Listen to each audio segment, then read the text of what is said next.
Okay, so as always, we will start with our gallery session. Okay, let me get my list here. Is Marie Pierre Guard, I don't want to mispronounce the name, is Marie Pierre on the line, on the call? I see her. Yes, I see her. Okay, you may go ahead. Welcome to our gallery. Please introduce yourself. Sure. My name is Marie. I am an outreach coordinator at the Catholic Guardian Services Parenting Resource Center program.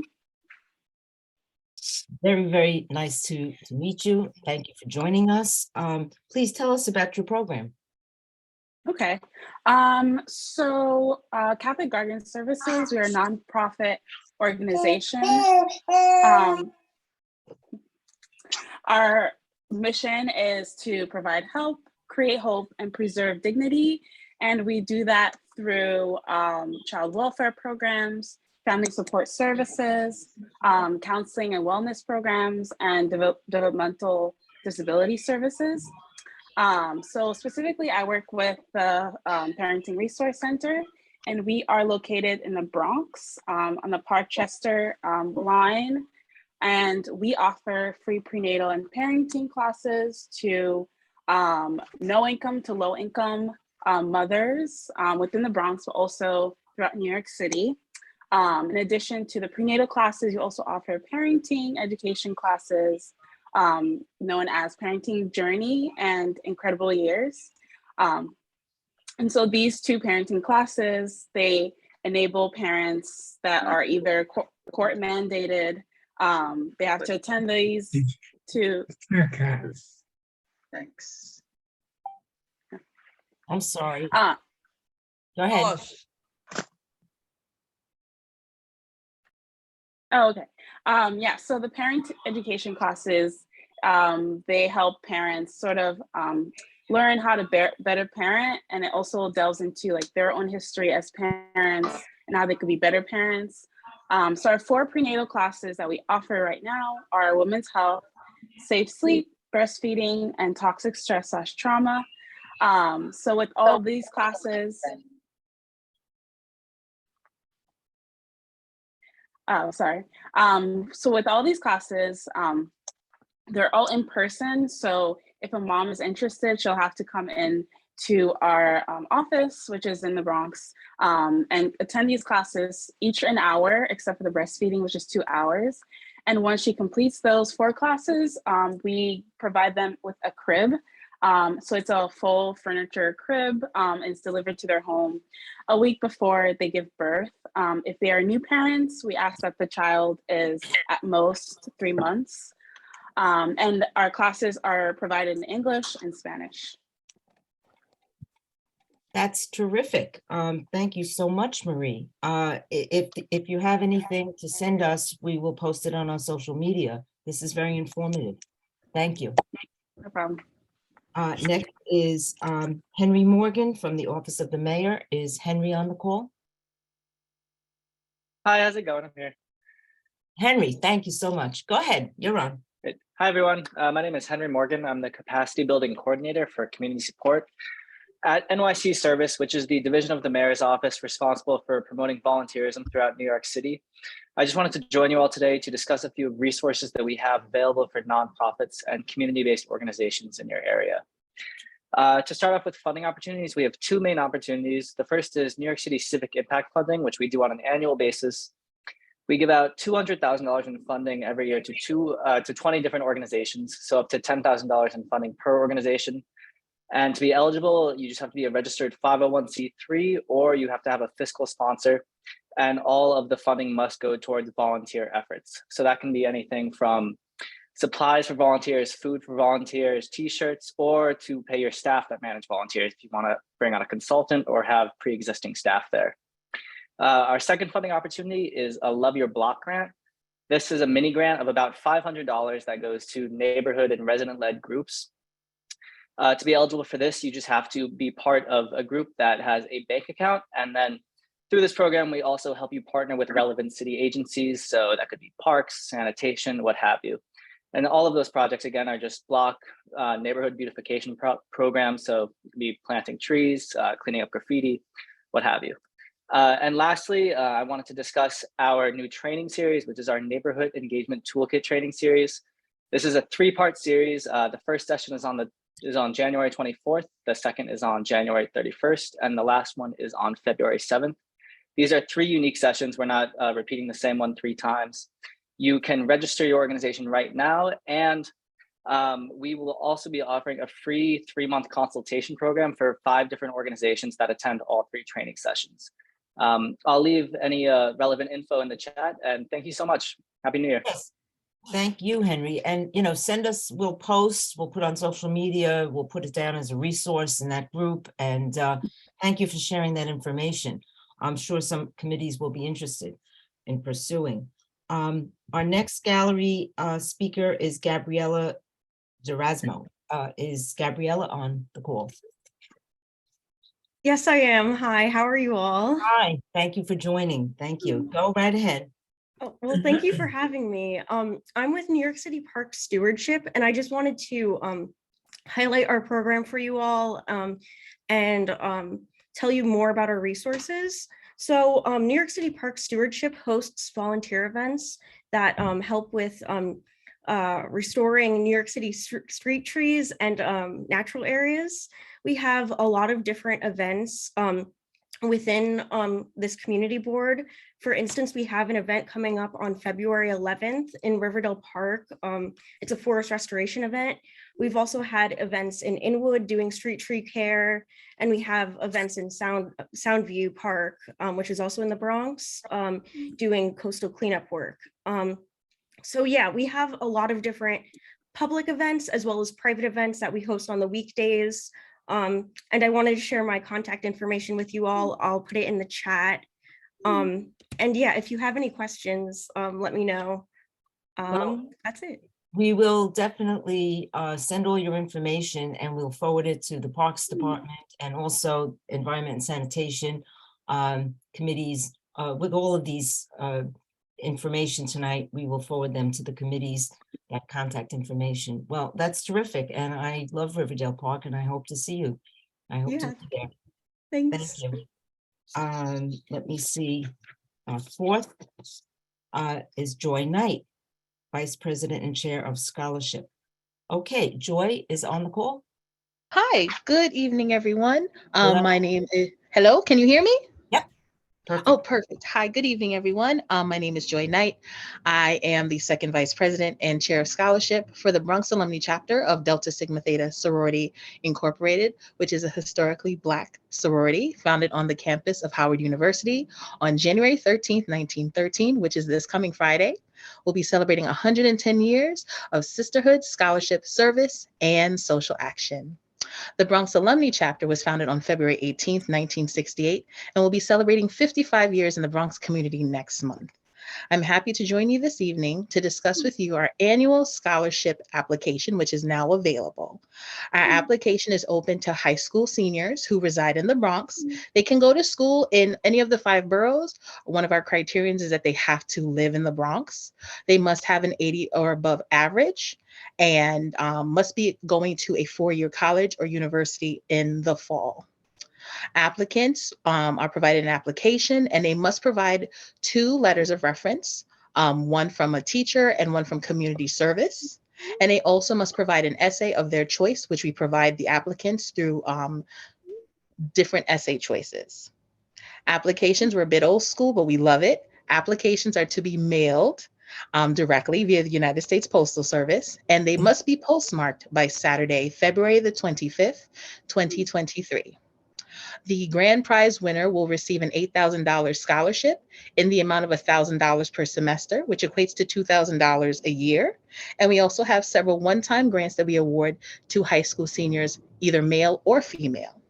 So if you're interested, I don't see the chat here. I can probably drop it here or somewhere. Send it to the office, and we will send it on to the youth and education committees, and we will post that information. Thank you. Awesome. Yeah. So I'll send it there, and thank you so much for having me. And also just a heads up, if any of you have any gently used or worn shoes, we also have a service project in collaboration with Souls for Souls, and we'll be doing a shoe drop-off collection tomorrow at the Sonia Sotomayor houses, the community center at 1000 Rosedale Avenue, and you can bring any gently used or new shoes if interested. Thank you. Thank you very much, Joy, for You're sharing. welcome. Our final gallery speaker is Kimberly Alley, who I got a note that she's not able to make it. Her husband, Michael Zablauskas, is on the call. Michael? Hello, yes. Hi, Laura. Yes, Welcome. You're good on. evening. All right, so what I know Kimberly wanted to speak about, and what I'll be speaking about, is in regards to traffic issues at night, especially on Broadway. We live in the 260th, 259th area of Broadway, and at night there's constant racing because of the way that the hill comes from Yonkers. I know in Yonkers they have a stoplight and speeding camera right there on the border, but from the border to, I mean, the first real barrier is the stables area where you have to go under the highway, but then the next real camera isn't until I think 251st Street almost. So there's a huge area where people can speed, go through red lights, especially at night where there's no repercussions. There's racing, revving of the engines till 4 or 5 in the morning. I'm a teacher. Kimberly also works with students in the school. So it's really difficult to go to work in the morning when you're up all night from the revving of the engines. And aside from that, it's dangerous. Aside from having to find a spot, which is very difficult, I have to be mindful of the fact that there's been multiple accidents with cars speeding and crashing into parked cars on the corners. So usually corner spots are out. So as I said, there's really no traffic control devices such as cameras or red light cameras, speeding cameras, none from Yonkers until to almost 251st Street. So it's really become a danger. It's a nuisance. And I'm sure that it's a loss of funds that the city could collect in tickets through those cameras or devices or even enforcement. So yeah, I just wanted to mention that it's a danger and it's really a nuisance. Thank you. Thank you. Thank you, Michael. Well, it's good because the 50th precinct, I believe, is on tonight. Our elected officials are on, and our TNT chair. So thank you, Michael. That concludes our public gallery session. Laura, there are a couple of hands up. Oh, okay. I see your hand up, Bob. I'm sorry. Yes, that's Go fine. ahead. Go ahead. Sure. First of all, I'm very happy to see Michael Zablauskas, whom I have not seen in a very long time. It's Little League. Since Little League, that's correct. As Ed Green knows, as the Assemblyman knows, there is a limit on the number of red light cameras by state law, and we are already at the limit. And I could not agree more with Michael that there is a desperate need for red light cameras on Broadway, but unfortunately, under the law at the present time, it's impossible to add any more red light cameras. But the speeding and the running of red lights on Broadway between the city line and the entrance and exit to the Henry Hudson is abominable. I've been complaining about it for months. I see no presence whatsoever from the 50th precinct, and quite frankly, no interest from the 50th precinct. And I think it's only a matter of time before there's a tragedy there. And I'm very sorry to see that situation, but something needs to be done. Thank you, Bob. Ed, your hand is up. Yeah, I'll just say briefly because Bob pretty much said everything that I wanted to say. But from Michael, I am the chair of the Public Safety Committee, and this has been an issue we brought up in the past. Bob brought it to my attention. There's people running red lights at Marshallou Parkway and Broadway, Marshallou Avenue rather, and Broadway as well. So now 259, 260th. We'll bring it up. We had the 50th tonight. I don't know if they want to say anything about it, but we'll bring it up at our committee. We'll continue to bring it up at our committee and please show up if you can for the Zoom meeting at our public safety meeting on Tuesday, the 17th, if you want to speak to the commanding officer, whoever is representing the 50th at that time. That's it. Thank you very much. And Bob, I don't know if a speed bump can be put in then if a camera can't, but something's got to be done. Thank you all. Yeah, Thank you. not to prolong the discussion unnecessarily, but no, there cannot be a speed bump because that's a bus route, and you can't have a speed bump on a bus route. Okay, thank you. Good discussion. Is there a report from the Borough President's office? Here is someone on from the BP's office. I don't believe so. Okay, Hi, how are you? I'm so sorry. Can you hear me? Yes. okay, who's there? Hi, it's Alexis. I'm calling from the Bronx Borough President's office. How are you? Welcome, Alexis. Thank you. Yes, we see you. Okay. So, Laura, just before I start, I just want to say that Ish sends his regards. And he specifically told me, tell Laura I said hello. So I just wanted to announce that. Same here, same here. I'm happy to Thank be you. here with you all. I am always here for questions, anything that you may have. I just have one announcement, and that announcement is, first of all, Happy New Year to everyone. And we will be moving forward with an online application process beginning this year.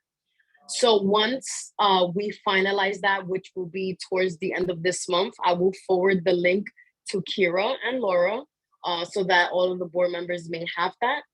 And if anyone has any questions, please feel free to reach out to me. And we will be hosting a meeting with council members and staff to discuss the change. So again, if anyone has any questions, they can feel free to give me a call. I can't place my information in the chat, but I will send everything to Laura and Kira, which they already have, but just in case, I will send them my information and please feel free to reach out. Alexis, that change refers to the application process to apply to be a community board member? Both for reapplicants and for new applicants. And for new applicants. Okay, very good, very good. We'll keep everybody tuned on that, and thank you. Awesome, thank you. Report from the 50th precinct. Is there a representative from the 5-0? Good evening and Happy New Year, everyone.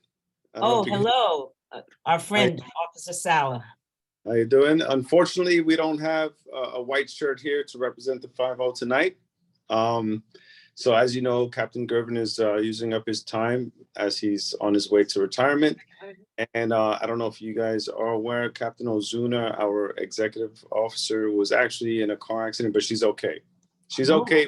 Gonna be out for about a week or so. The car was, not good, but she thankfully is okay. Oh my goodness. Yes. And Yeah, she's a tough woman, so I'm sure she'll be all right. So yeah, and our lieutenants, basically everybody's sent out to different things, so there was nobody available, but I'm here, so I'm gonna do my best to give you the numbers and answer any questions that you have. If anybody has any questions that I don't have an answer to, I will make sure that I will ask whoever would know the answer to those questions. I heard my camera, I'm assuming it was my phone that was breaking up. I didn't get to hear the locations, but I heard about the cars and the driving and the speeding, I'm assuming it was. So before I get to that, I'll go over some of the numbers and we'll take it from there. All right, so it's a 28-day period that we usually go over the numbers. So from 2022 to 2023, during this time period, there's been no change in murders. There were 0 and 0 again. Rape went from 1 to 3.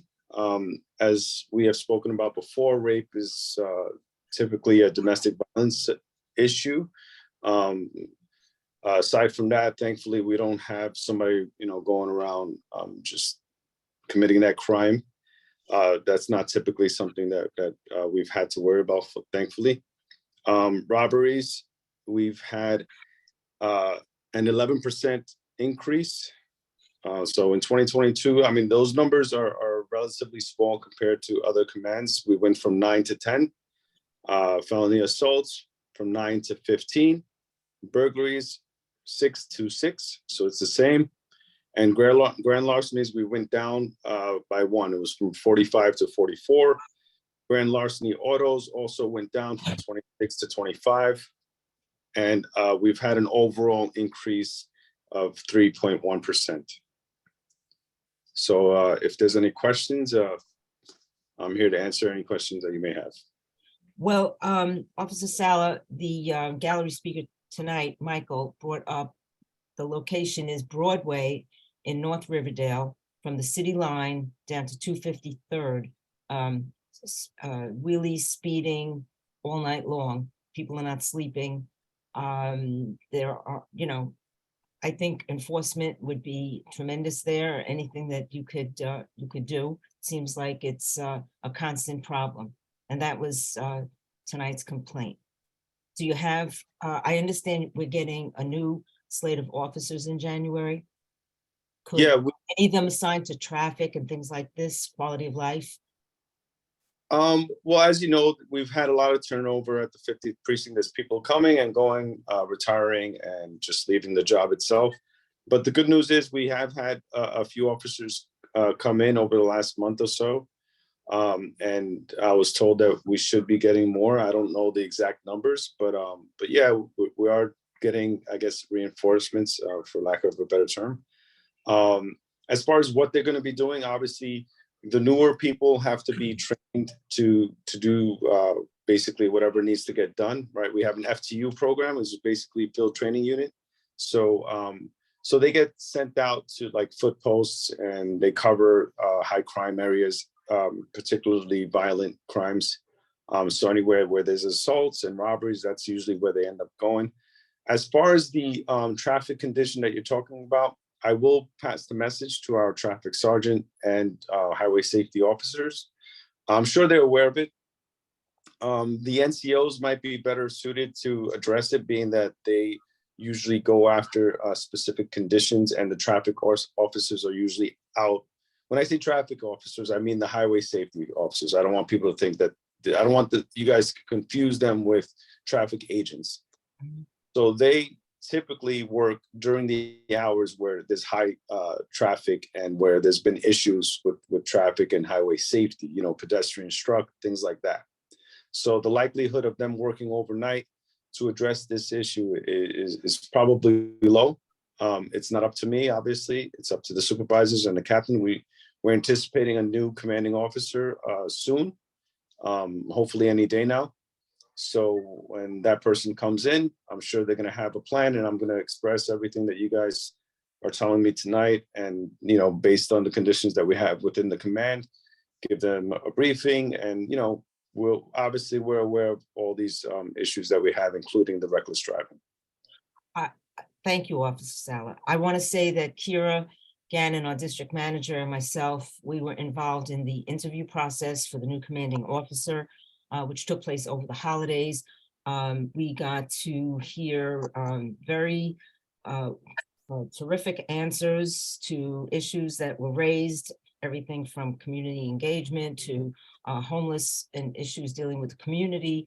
And the two final candidates that we met, we would be well served with either one of them. And I was so happy that this process was going on and accelerating. And we look forward to meeting our new commander. We have time for one or two questions. I see Chuck, your hand is up. Chuck. Officer, do you have any statistics on hate crimes within the precinct? Hate crimes, thankfully, is not something that has been on the radar as far as, I know that we've had issues in the past, but the good news is it's not something that's a frequent occurrence. So as far as I know, in recent history, it's not something that we've had any issues with. Well, let me make a point to you. Approximately 5 to 7 years ago, the MTA started to collect and report monthly on hate crimes.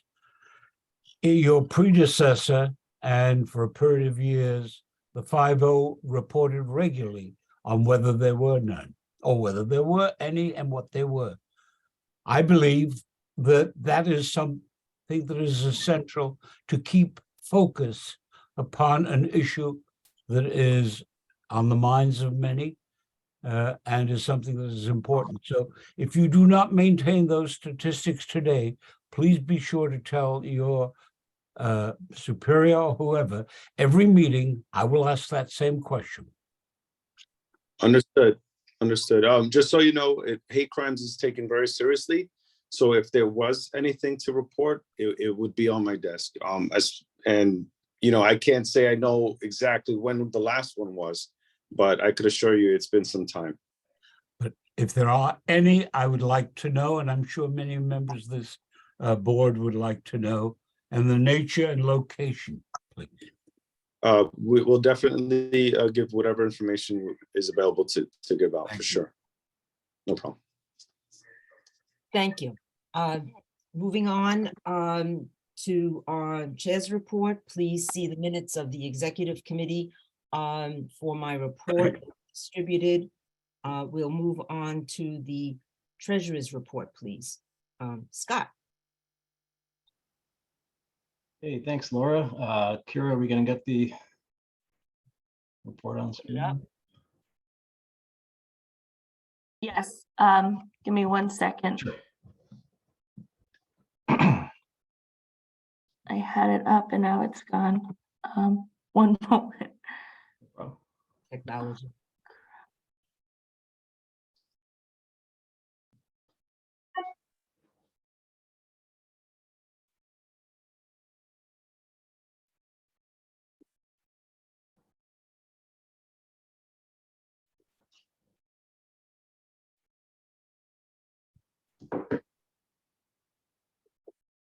Here we go. Okay, so on the screen is the January 2023 report. Starting off with table 1, there it is. Indicates updated values for personal services, reflecting salaries that have been paid over the last month, as well as other than personal services expenditures. And that reflects an outstanding or remaining balance of $32,408. 1.1 breaks down OTPS spending into some more detail. You want to just scroll down there, Kira. I'd just like to note, currently the BP's office is inputting our bills while we're in the process of hiring a community coordinator. So relying on that external office takes some processing time. But nevertheless, the report reflects our cleaning bill and Zoom bills that have been paid. The cleaning bill was an OC 600 and Zoom was an OC 300s. Also reflected in the report is the advertising fee for posting the community coordinator position with the Riverdale Press. That's in the OC 400s. We also advertise in city and state, but we're still awaiting an invoice for that posting. Table 1.2 states no budget modifications this month, but we do anticipate a mid-year modification for next month. So I'm going to work with Kira on the proposed modification. We plan on it being in line with the previous years. Again, funding in general code OC 100 is getting a little low. We like to have money in that line for general purchases. And just as a preview, we plan on getting a new security doorbell system, and that's going to require some more funding in the office equipment line. And obviously, this is all going to be put together in a resolution that the board is going to vote on. 1.3 reflects encumbered funds. It's items that may have been purchased and inputted into the system and are awaiting payment. Just keep in mind here that the FMS and OMB reporting, there seems to be some carryover from prior months. And Kira is working with FISA to straighten that out. Finally, 1.4 reflects rent and energy budget. It's maintained separately and directly by OMB, but we do keep progress here and it's detailed here for reference. I just had two questions that were raised at the prior board meeting concerning the end of fiscal year 22 summary that was distributed back in September. I just want to answer those questions. The first question was at the end of the year report, it was indicated that $0 was spent under object code 302, which is labeled telecommunications equipment. Is that verified? The answer is yes. I spoke with Kira, who confirmed that was true. The reason really is that the city definition of telecommunications equipment is quite narrow and frankly outdated. It includes things like telephones, answering machines, pagers, and fax machines. So last year we purchased some technological equipment. However, this was charged to object code 315 on the general office line or office equipment line. So, I'll just note that this fiscal year budget, the OC 302 budget has been reduced from 1,500 to 250 to reflect, I believe, to reflect the obsolescence of that object code. The second question that was raised at the last board meeting was in June of 2022, it was indicated that we would have roughly $6,000 remaining in OTPS after all expenditures were done. But the final report from September indicated that we had more than that. I think we had around $15,000. And were there any planned purchases that didn't go through? And the answer is yes. I worked with Kira on this issue. Last year, there were some factors that caused the board to spend less than anticipated. One thing is we were planning on ordering outreach materials and promotional items such as notepads, reusable bags, folders with CB8 information. But we were informed by the printer that the order wouldn't be fulfilled in time by July 1st. So this was an anticipated large purchase, and the printer relied on a third party. They couldn't promise the items to be received in time, so the order was never placed. In addition, there were some WB Mason items, some office supplies, certificate frames that didn't come in on time for June 30th, so we couldn't charge for those last fiscal year. And lastly, Kira indicated, or she anticipated purchasing computer software for the conference room PC like Microsoft Office and Adobe, but the city IT department informed her that it actually wasn't necessary, and they came up and they set it up at no charge. So that's my report for this month. Thank you very much. Thank you, Scott. Thank you very much. Yeah. Let's see, Dan, your hand is Yep. up. Scott, Kira, I just wanted to thank you for answering the questions and getting that material together for this month. Do appreciate it. Thank you. No problem, Dan. Thank you. Okay, moving on. Oh, we have another question. Oh, Rosemary, go ahead. Hi, I'm sorry, Madam Chair. And this is not for you, Scott. It went by so quickly. I wanted to ask on the chair's report. At exec, in your chair's report, you announced that we would go into executive session at the end of the meeting. Is it the intention to go into executive session at the end of this meeting? That's my question. No, it won't be necessary.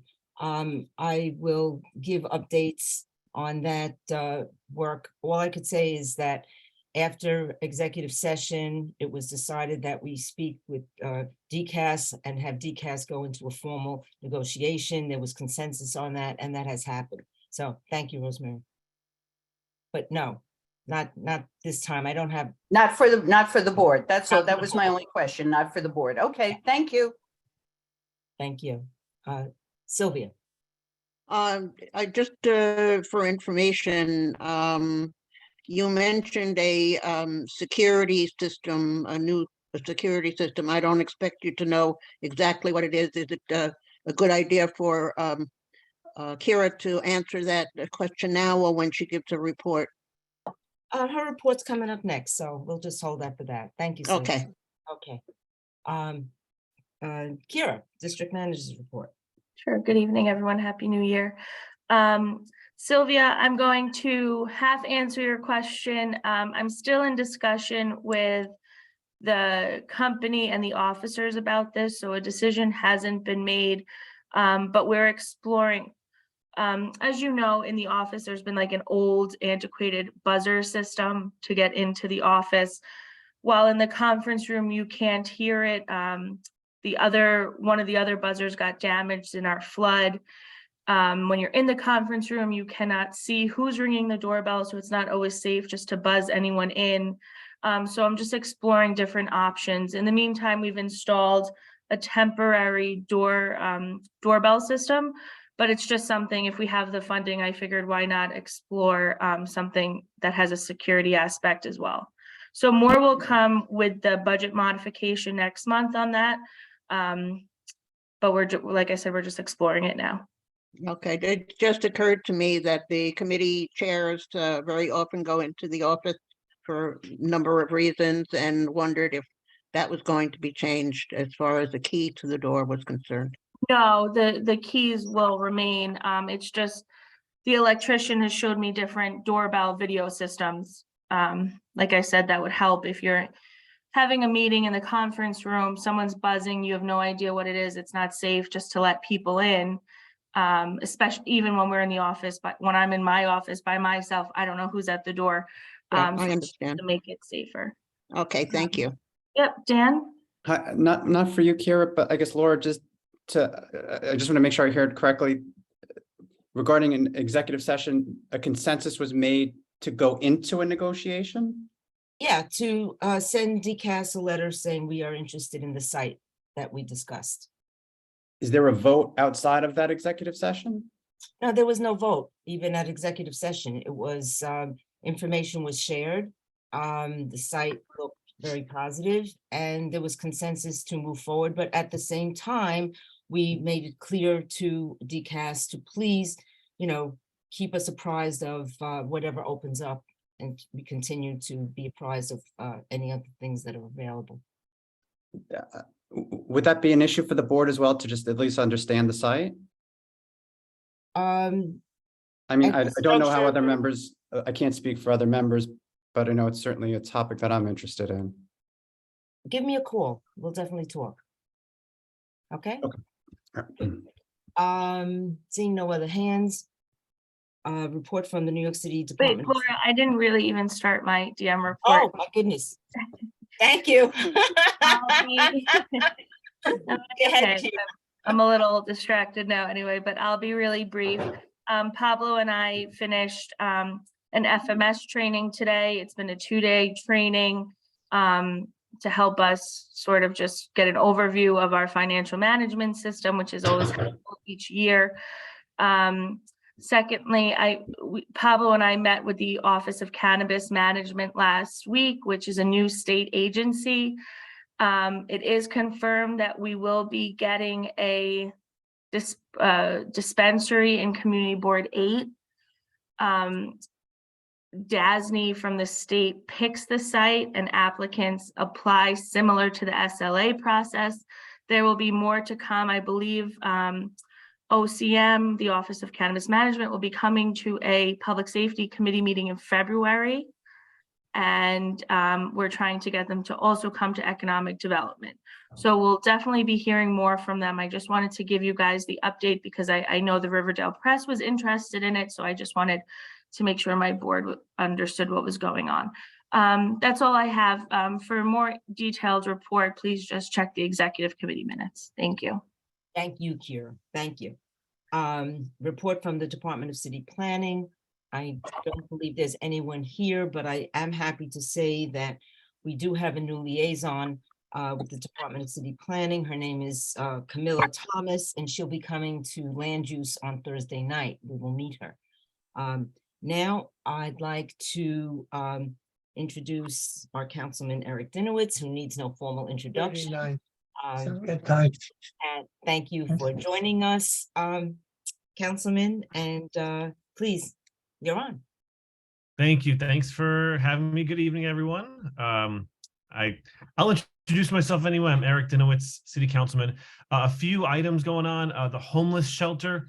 I think everyone here knows that since the beginning, Community Board 8 and Assemblymember Dinowitz and I, we've been united and working really well collaboratively. We've been opposed to the Congregate Men's Shelter at 6661 Broadway for a litany of reasons. I think we spoke about it last time, but APCI withdrew as the owner and operator of the shelter. So at the end of 2022, Assemblymember Dinowitz, the board and I, we sent a joint letter to DHS stating that we believe the contract process has to begin anew. We kind of reviewed all of the problems with the previous one, but said going forward, we have to look at this process again. And so I just want everyone here to know that as we've done since day one, we're going to stay on top of this. Community Board 8, Assemblymember Dinowitz and I, together in lockstep, making sure that we show a united front and that you are heard and that the needs of CB8 are met. You may know about the charter school. Amber Charter School in Kingsbridge is set to expand and add a location to 232nd and Tibbet Avenue. So they've blocked it off. They've started some of that work. It's actually right down the block from where I grew up. It's not too far from where my office is now. Last week, Assemblyman Dinowitz and I and Senator Jackson, the new senator for Kingsbridge, he was on. We held a Zoom with residents of the buildings around in that area, including Tibbet Towers and Corley Garden. And the developer and the owner were there. And there were a lot of very real and legitimate concerns that were raised. We got some answers. Unfortunately, a lot of the answers needed to come from the heads of the school. And so we're working on trying to get another Zooms with the head of the school so that the neighbors can directly address their concerns to the head of the charter school. Probably the biggest issue that I've been reading about, many of you have heard of the Administrative Code 12-126 or retiree healthcare. There's no real way to summarize this, so I'm going to do the best I can.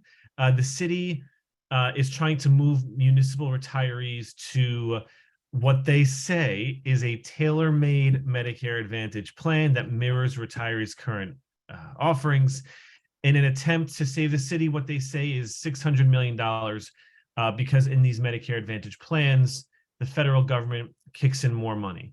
My position is, regardless of the quality of the plan or the savings it provides to the city government budget ledger, I am opposed, unequivocally, very clear, opposed to moving retirees to Medicare Advantage.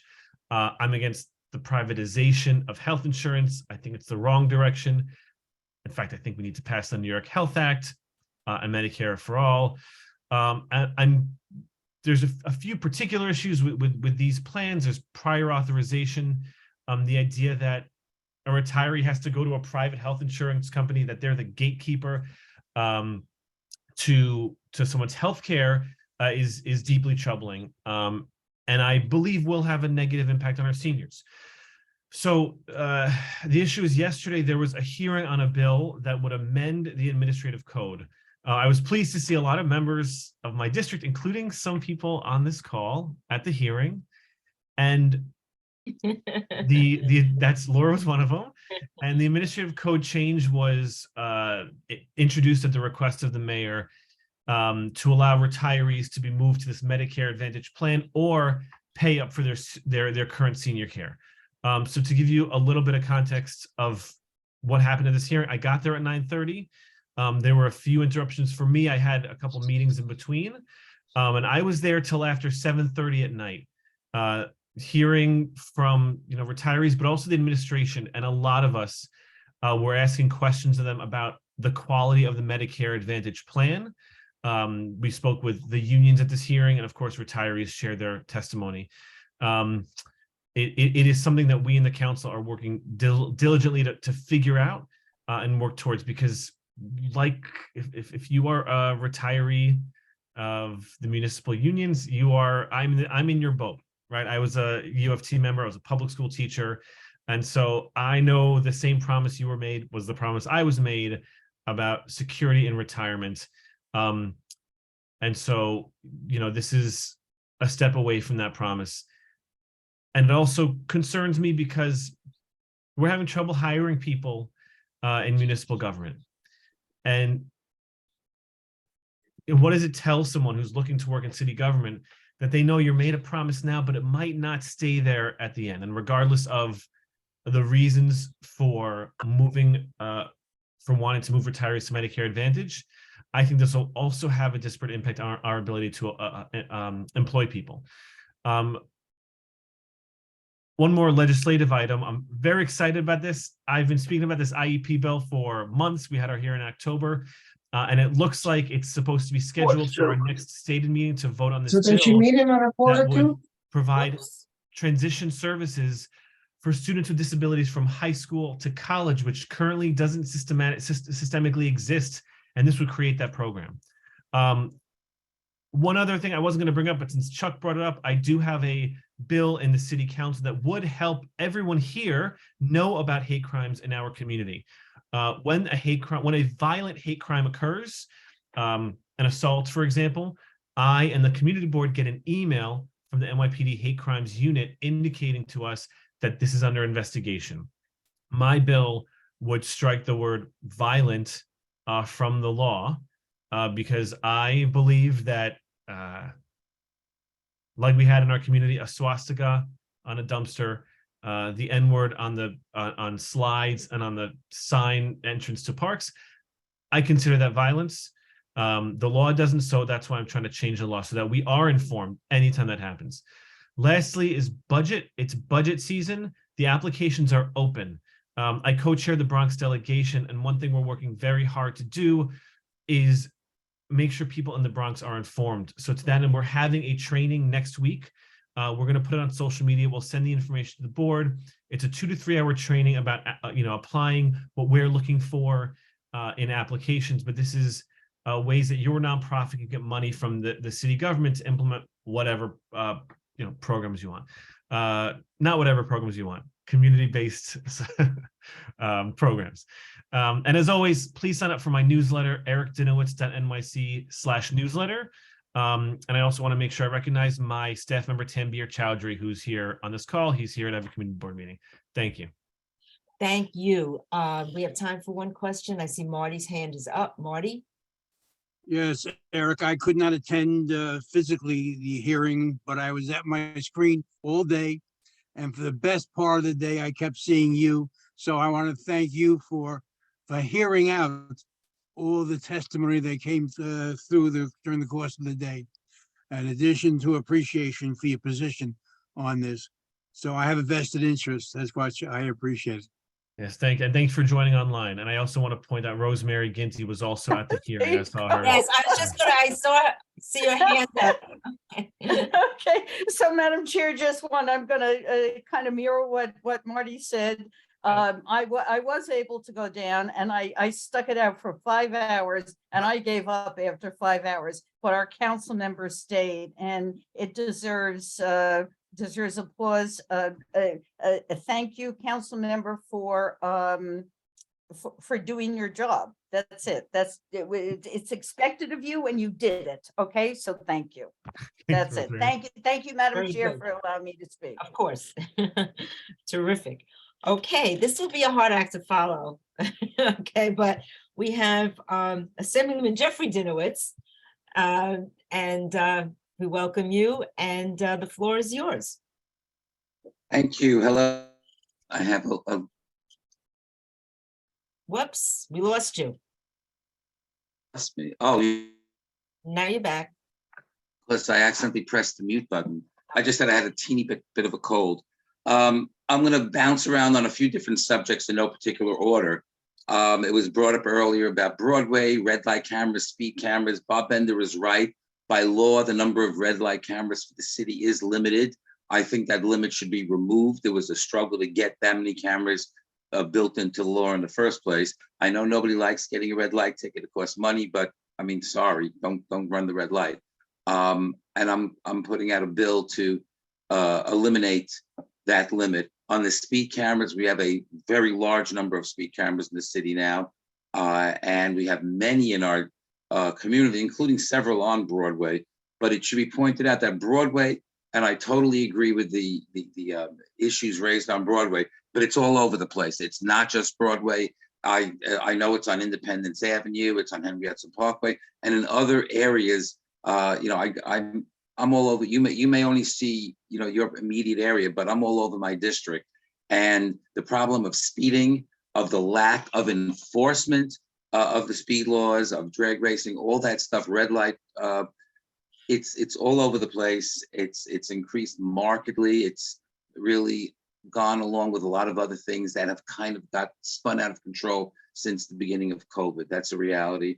I know the police have their hands full, but their hands are not full with enforcing this stuff. That's pretty clear. But I know they work hard on so many things. I wish we had more people power in the NYPD to address it, because it's really annoying. Like many of you, I don't like hearing all that noise any time of the day, but particularly at night. The councilman mentioned the charter school, and I'll just say one thing about that. And that is that it's really amazing how easy it is for a charter school to suddenly arise. This is an extension of another charter school, but the way the law is, and it's very frustrating, is it so favors charter schools that those schools can go up with very little, relatively little oversight compared to what happens with a public school. Public school probably takes us 5 years to get done, and this charter school, it seems to happen almost overnight.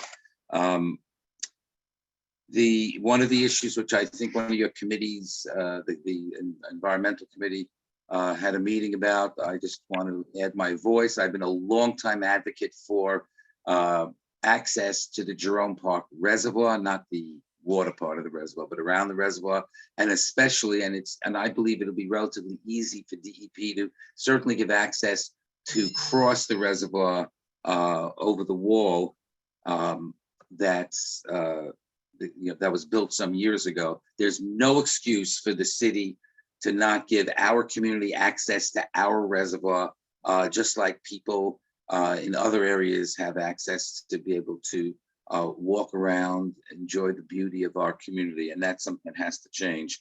A package of bills was announced last week. Maybe it was this week. It was probably yesterday, actually, relating to the MTA. There are a number of us who have various bills dealing with the mass transit system. But one of my bills would mandate that several transit rider community people, citizens, public from the public, be added to the MTA board. That's part of a package of bills. There's a goal. I know this doesn't sound like an easy goal to achieve, but I believe it would be wonderful if we can increase services, increase buses. We should have free buses, and not have fare hikes and deal with the deficit. We can do that if we do things, if we focus. One thing which is law was a bill that I passed 2 years ago called the Lockbox Bill, which prohibits the governor, any governor, from taking money from the MTA and adding it to the general fund without the specific approval of the legislature. We have to find ways to fund the MTA. Our subway system, our bus system is crucial to the recovery of the city. And that's one of the things that we're going to be spending a lot of time focusing on this year. The governor gave her State of the State address today. I'm not going to go through the whole thing, but she talked about spending $1 billion focused in the area of mental health. Mental health has been particularly in focus because of crime and the fact that a significant portion of the crime seems to be committed by people who might need other forms of help, and this has been terribly exacerbated since the pandemic. And so that was a key part of her address. She would like to find ways to create a lot more housing throughout the state. It's something we need to do. And several of her ideas are good. One thing which I'm concerned about is I'm happy that our community has a mix of housing, including single-family homes, and I want it to stay that way.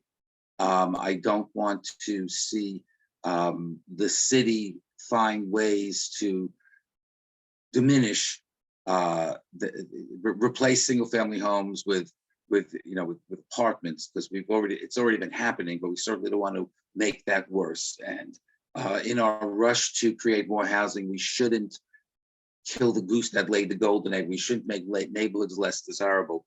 And she did talk about crime. She talked about the bail laws again.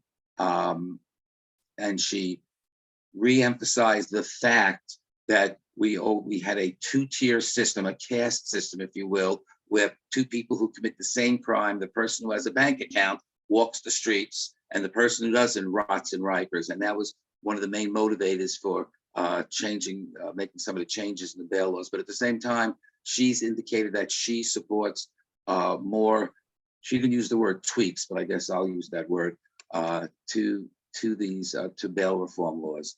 And there was much else she talked about. There were lots and lots of people from around the state there. There were hundreds of housing advocates there today, which I think is very good. There were also a few hundred anti-vaxxer fanatics there, and they seem to focus their ire on me because of some of the great legislation that I've passed. But in any case, this is part of the democratic process. I'm just looking at my notes to see if I missed anything. I certainly said a lot. I think that might be it. I do want to acknowledge the fact that two of my staff people here, my chief of staff, Randy Martos, and a new staff member, Jesse Lira. So that's it. Thank you all very much. Thank you. Thank you. I'd now like to welcome. Laura, I have a yes. question for the Oh, Assembly. yes, I'm sorry. Yes, we have time for one question. Yes. Okay, good evening, Please, Assembly go ahead. Dinowitz. I have a question. Can you update us on your bill dealing with landlords who keep storefronts vacant and what we can do to get this passed?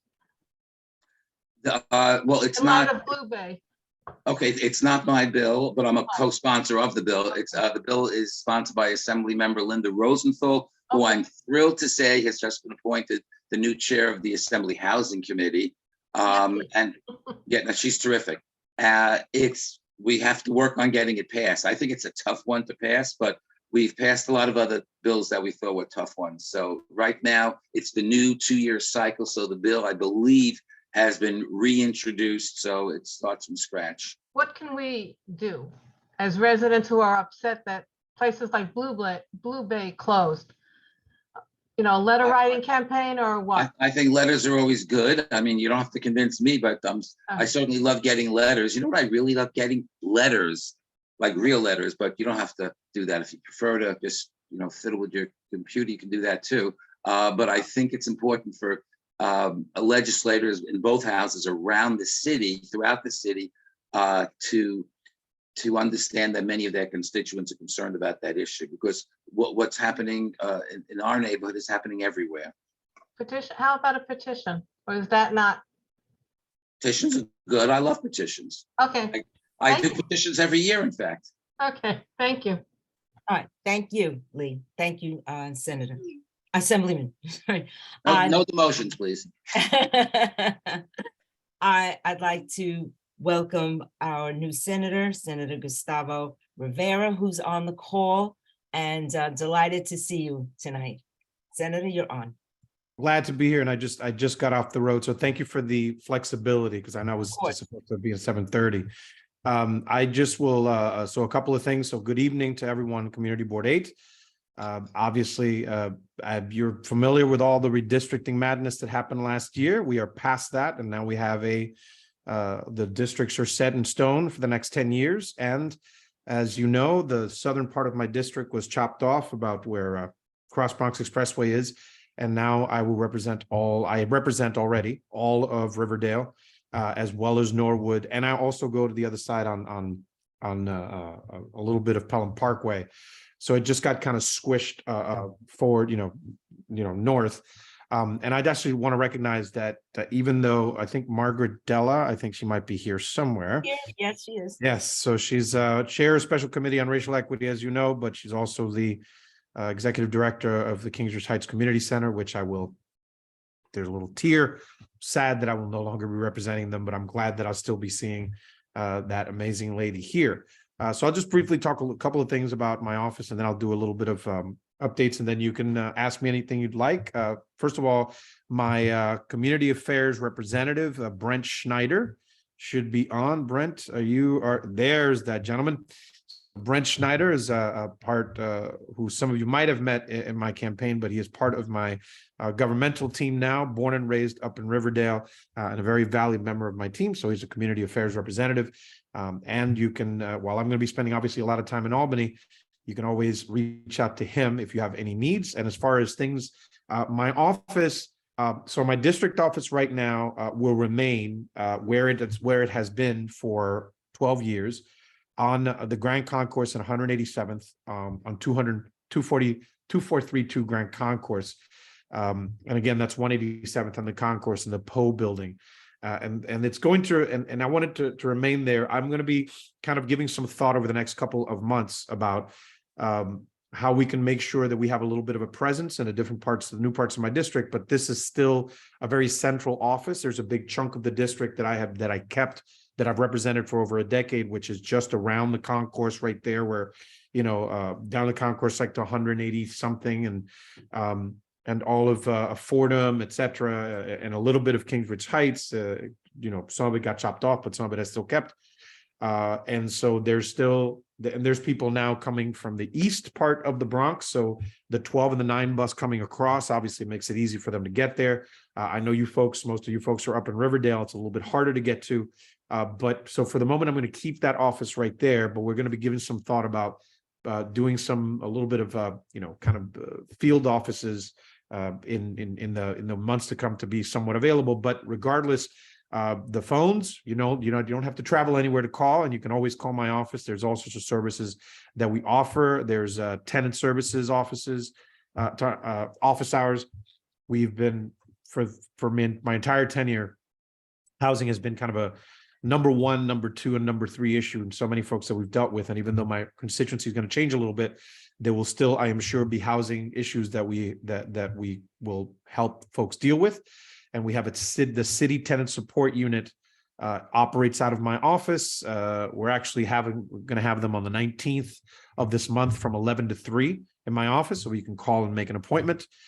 We also partner with NIMIC that they provide legal services and benefit assistance like SNAP, SCREE, health insurance, etc.